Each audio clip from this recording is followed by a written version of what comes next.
Hello everyone, and welcome back to more Pikmin. Today we will actually be going back to the Forest Naval, and when I was recording this I was contemplating on if I should go back to any other areas, the Forest of Hope or the Impact Site, to raise more Blue Pikmin, and that's kind of why I didn't immediately go back to the Forest Naval. Just to kind of show that now that we have all three Pikmin types, there's a lot more we can do, and it can be really hard to decide on what to do next. Typically, I go to the Forest of Hope, typically because of that bridge I can work on, or the Impact Site to raise a lot more blues. But today, I decided to do something completely different for when I'm trying to raise a bunch of blues. I go back to the Forest Naval because I didn't kill all of the fiery blowhogs, and the fiery blowhogs make great resources for getting a bunch of Pikmin. So I decide that today is going to be a grinding day where I'm raising up mostly blues today. So I decide to get out 50 reds because, believe it or not, fiery blowhogs breathe fire, and they can't do anything to the red Pikmin outside of making them lose their flowers. So having a bunch of reds will make grinding a little bit easier. I do get out a couple yellows because there is a gate I want to destroy. I could have my Pikmin working on it. It's not like I need bombs for it, but I would like to do it one, so that way for that part we're not just waiting for a wall to be destroyed, and we have more shortcuts for later, which is going to be very helpful, especially in this part, because, well, we're carrying a lot of stuff back, so it might be quite helpful that I do that. Don't need a lot of yellows, but now that I know that there's 20 bomb rocks, I made absolutely sure that I brung 20 Pikmin with me. Made absolutely sure I wasn't making that same mistake again. And as you can see, reds completely destroyed these guys like hot butter. The one real danger I will mention about fiery blowhogs is that their fire does a quarter of your health. Yeah, a whole quarter. So if you get hit with it 4 times, day's over. Can't exactly say you're dead because, well, you don't really die until the 30-day limit is up, and you don't get all 25 parts, so the day will just be over and just end right there. So if you do take a number of damage, go back and heal, which is something I didn't do in this part, to be honest. Cut me some slack. I was playing in the middle of the night, and I wasn't really thinking about that. I just kind of wanted to get it all done in a single sitting, so yeah, I wasn't really thinking that, and also because I forgot in the moment to actually do that because I was so focused on just getting as much done in the day, and also because a certain thing does happen to me in this day, but I'll save it for later. That will be its own surprise, if I could call it that. Ugh. So while we're in the Forest Naval, I actually would like to talk about something. I actually got into Pikmin kinda because of this song a little bit, in a way. I actually played Nintendo Land when I was younger, about when the Wii U first came out, and they had a Pikmin attraction there, and they used a lot of Pikmin music and stuff like that. It isn't exactly how Pikmin works entirely, but it's very close. And I remember in a couple stages they used this song, actually. I think they used a couple other songs from the games, but this was the one they typically used the most for a couple stages. So this track always kind of sticks out in my mind, or at least that rendition of the Forest Naval always stuck out in my mind. So I can kind of thank Nintendo Land for making me want to get into Pikmin, and afterwards my grandmother actually got me a copy of Pikmin 3, and then the rest was history. Admittedly, I didn't play Pikmin 1 and 2 until actually a couple months ago as a Christmas present. It was a game I wanted to get, but, you know, one of those games where I planned to get it, but there's other things on my mind at the moment, other things I'm working on, but if I get this game right now, then I'll play it, definitely. This is definitely something on the list, but not immediately on the list, you know? Not immediately on that list. So it's kind of weird now that I'm playing through the Forest Naval again, and that Yeah, because of this song and Nintendo Land especially, playing that attraction over and over and over again. I never completed the whole thing 100%, but I got really close to. That I have that to thank for making me a fan of Pikmin, and also watching Let's Play content when I was a kid of people playing through the games. I will say that the Forest Naval is probably my least favorite area in this game. I don't think it's bad. I think it's really a unique idea to have kind of this kind of dirty-ish desert. I'm not exactly sure what, but kind of this dirt mound kind of area where there's a bunch of water as well. And I do think the music's quite interesting. It gives almost kind of a Wild West feel to it. But I think for me what makes it not really as fun to deal with is that there are so many walls, so many areas you kind of have to break down. And especially the enemies, I would say. The enemies are what make this place a real huge pain. There's one enemy type we haven't gotten to yet, and I'm not looking forward to it because they're probably some of the toughest enemies in this game to deal with. And easily the most annoying enemies in the game to deal with. But sheer grubs and sheer wigs are a huge pain. Fiery blowhogs aren't really that bad, but they can be kind of annoying, especially when they throw Pikmin off and deflower them.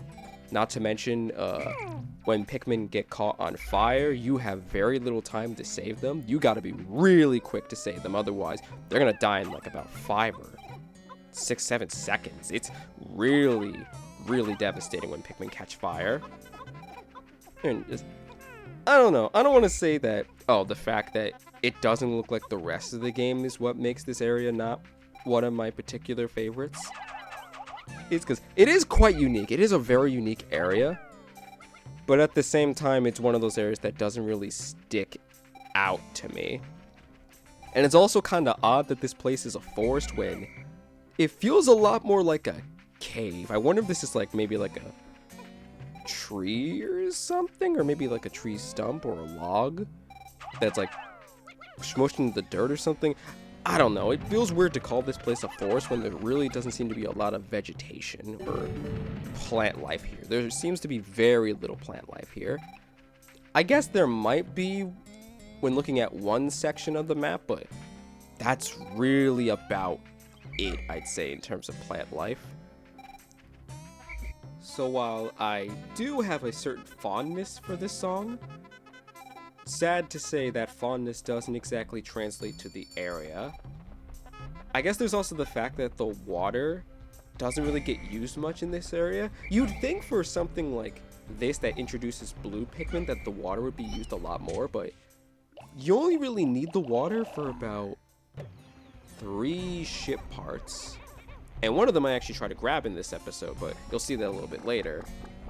And you think it'd be a little bit more important that there's more blues. You'd want to really raise up a lot of blues, and you do, but the water is going to be very more important of a hazard in the very next area. It's going to be very important. It's kind of impossible to ignore, let's say.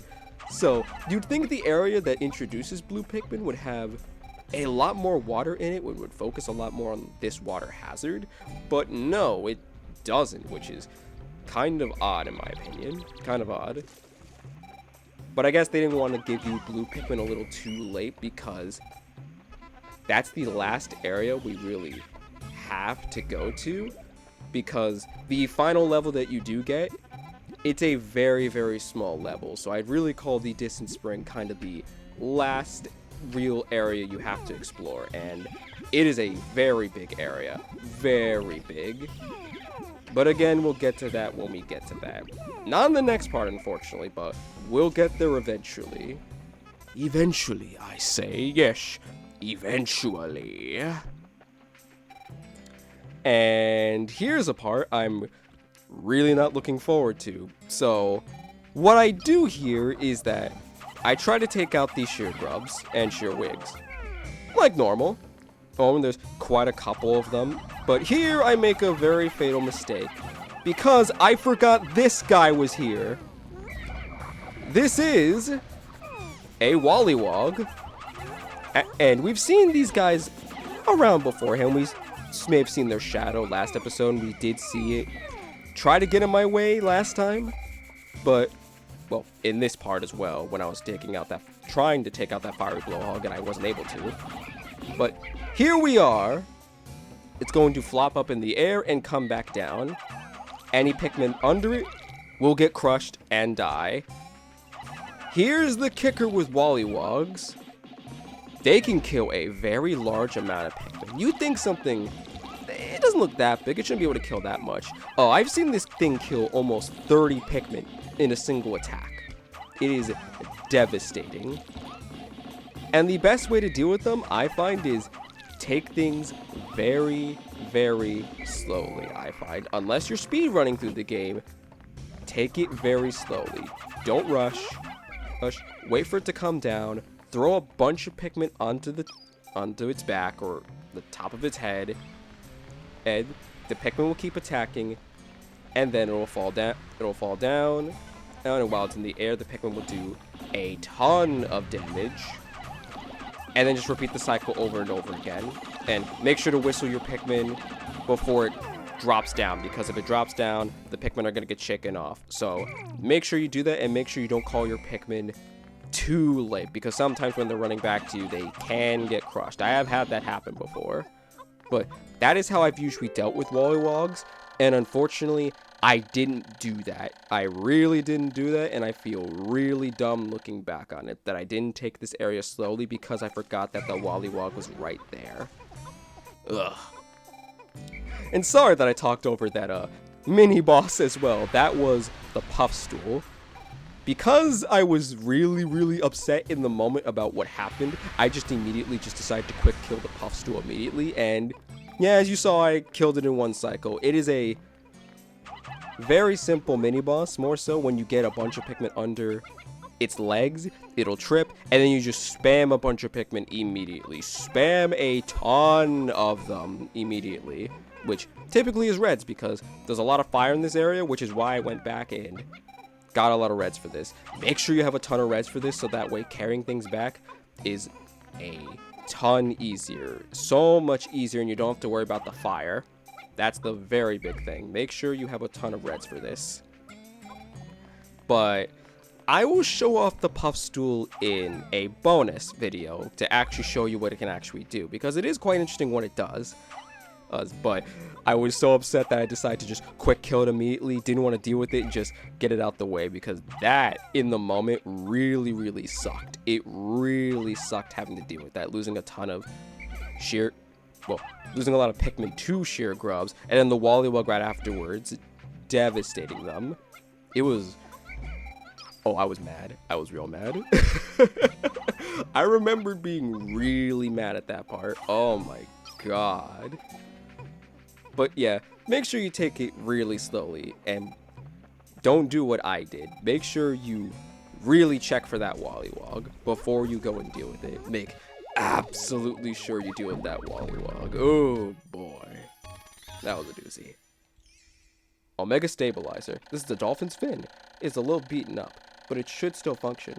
I've made great strides in repairing the dolphin. With this, I should be able to fly, even if I don't recover all 30 parts. Yeah, that's the game pretty much saying, hey, you don't need to worry about getting every single ship part. Some parts are completely optional. Though I believe this one is actually a required part.